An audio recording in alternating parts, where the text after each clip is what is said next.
Ladies and gentlemen, James McAvoy.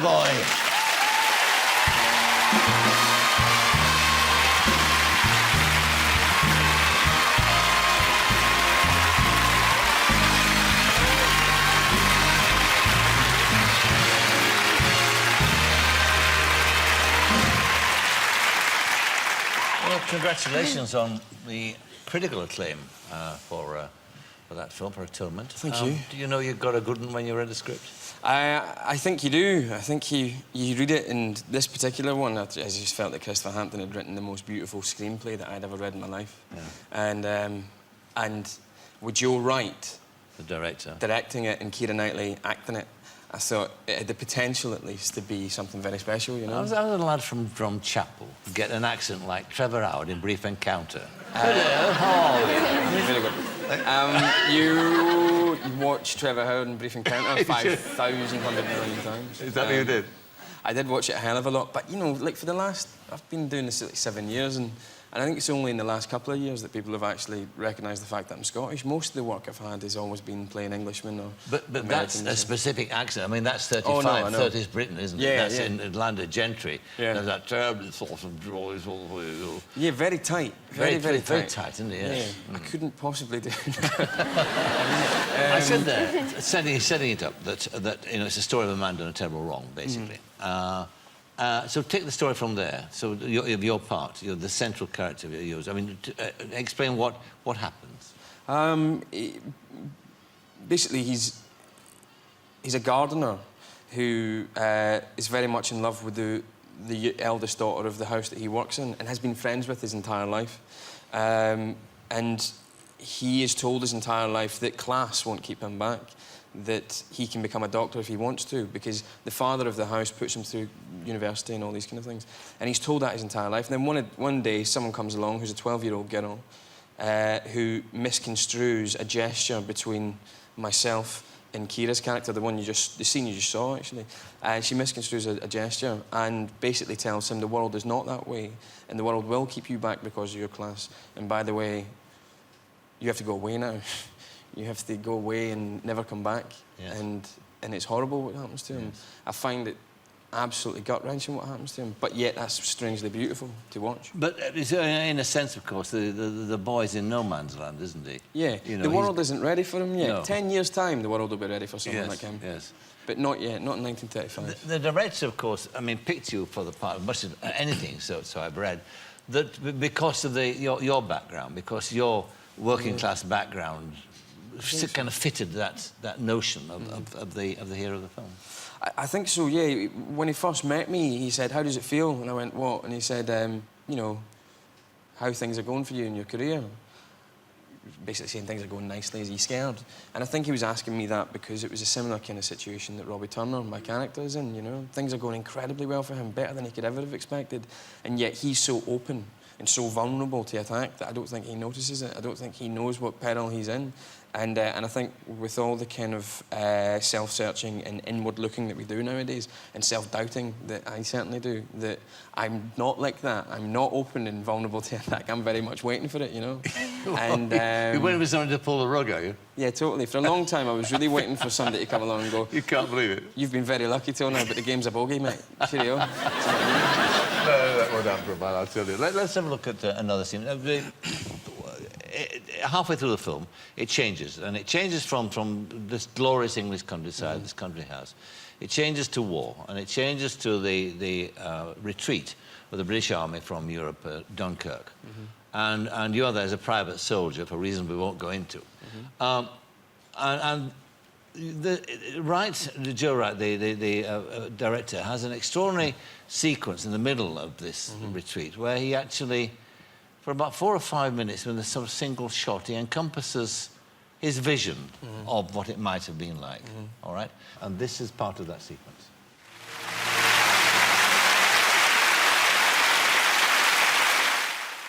You would have had a notion of Dunkirk, but no idea of what it was like. No, we spoke to a couple of veterans, actually, of Dunkirk, and not surprisingly, I suppose, they were very tight-lipped. Told us a lot of funny stories about the retreat and about the time with the BAF over there, and it was quite hard to get stuff out of them. We were also very sensitive, didn't want to try too hard to get stuff out of them.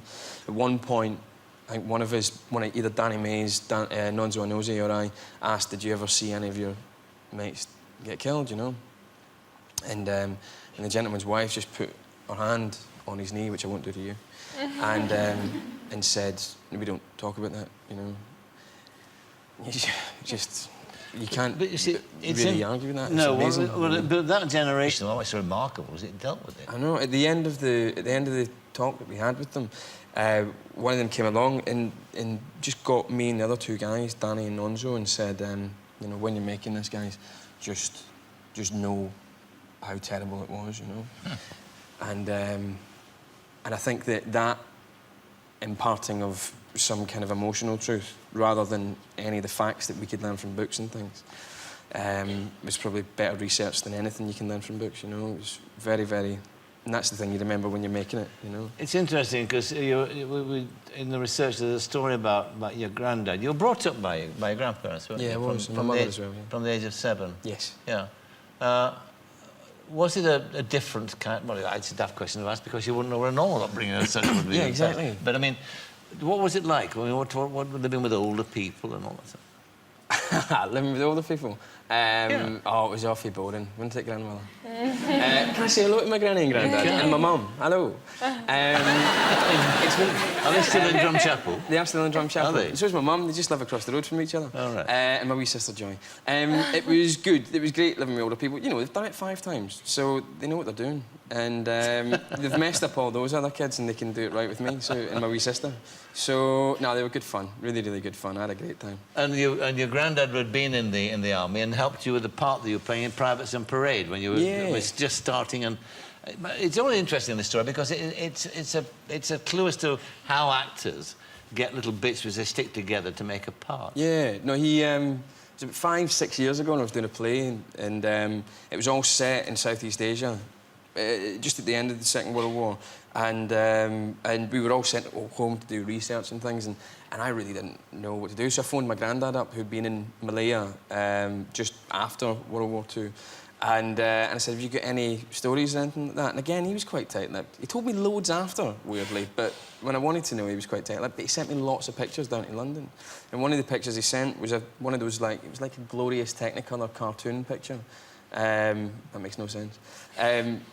Of him on his first day in Penang at training camp after taking 2 weeks to get to Penang. You know, you can get there in probably 17 hours these days, you know.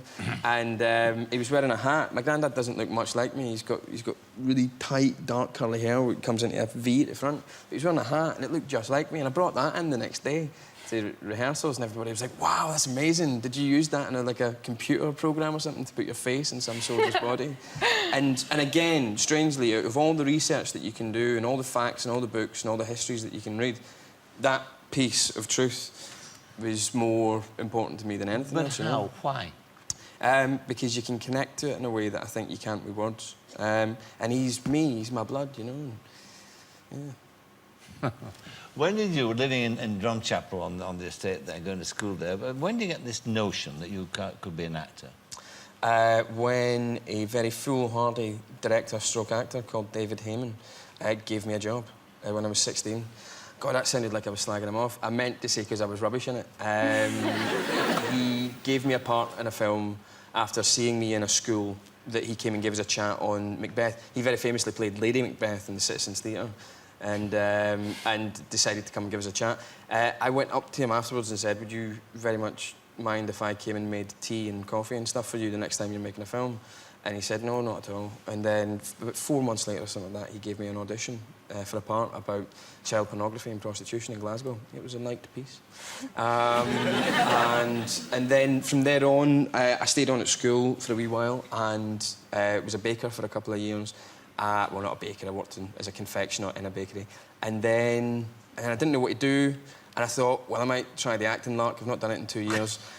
I'll try drama school, and if I get in, I'll go. And I did get in, thankfully, and I went. and here I am. I mean, one of the... we were talking earlier about writers, about the Christopher Hampton script. I mean, you've been lucky with one or two of your writers, because in television you did a couple of series with Paul Abbott, didn't you? Yeah, I did. Including Shameless. Yeah. Shameless, of course, you were nude in Shameless, weren't you? So when you've got something in common with Billy here, we can talk about how the male actor now addresses the business of nude scenes. Of doing it on the telly. And sex scenes too, of course. It's always a nightmare, isn't it? It's never easy. And it's always a little bit sweaty and uncomfortable. And, you know, after about half an hour, you're like, oh, no, there's my breath smell.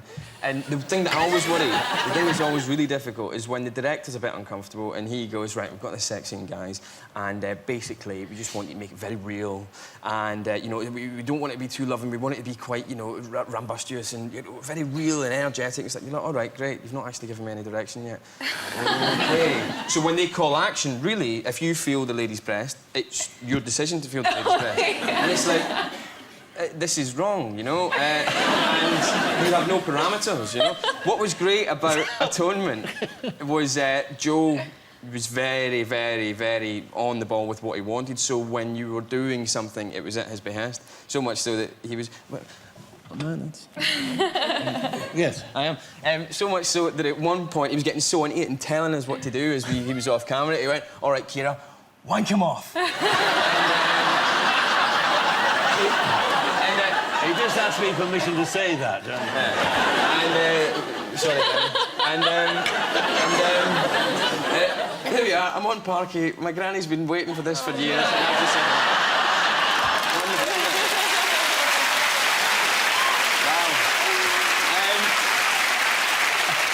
everything went quiet and the crew didn't quite know what to do and I didn't know what to do, and Ciara and I just looked at each other like that because we were still kissing and stuff, and we just kind of went, just carry on. And so we carried on, and about 10 seconds later we just heard very sheepishly, sorry about that. But the parameters are interesting. Do you set the parameters? Well, kind of. It has to be like a dance in a way. You have to kind of choreograph the whole thing. Because it's awkward. You just like, hand on tit, less tit, more. You know, so you've got to work out, you know, what to work with, you know, and, and it's true, it can be, but the worst thing is if you have to ADR the sounds afterwards. That's the worst. I see. So, yeah, that's how you do it. That's really nice. Oh, that's just right. Oh. Yeah, that's worse than being on set doing. It's the worst. It's the worst. That's far The heavy worse. breathing and all that sort of stuff. Well, yeah. You can end up hyperventilating sometimes. Yeah, you as well, can. Lightheaded. We're going to be disowned after this show. You've just returned from making a film in Prague, is it? Yeah. With Angelina Jolie. Yes. And Morgan Freeman. Yes. Wonderful actor. Wonderful Morgan Freeman. And a wonderful Angie. And what? Yes, yeah. And what? Well, she's got wonderful reviews, hasn't she, for this latest film? But what's your take? Because you were there when all the Brad Pitt Angela thing was going on. What's your take on all that? Because Billy was saying earlier about not wanting to be this kind of pestered person. I mean, with them, it's at a level that you can only imagine. I think it's really hard for them. I think it must be really hard for.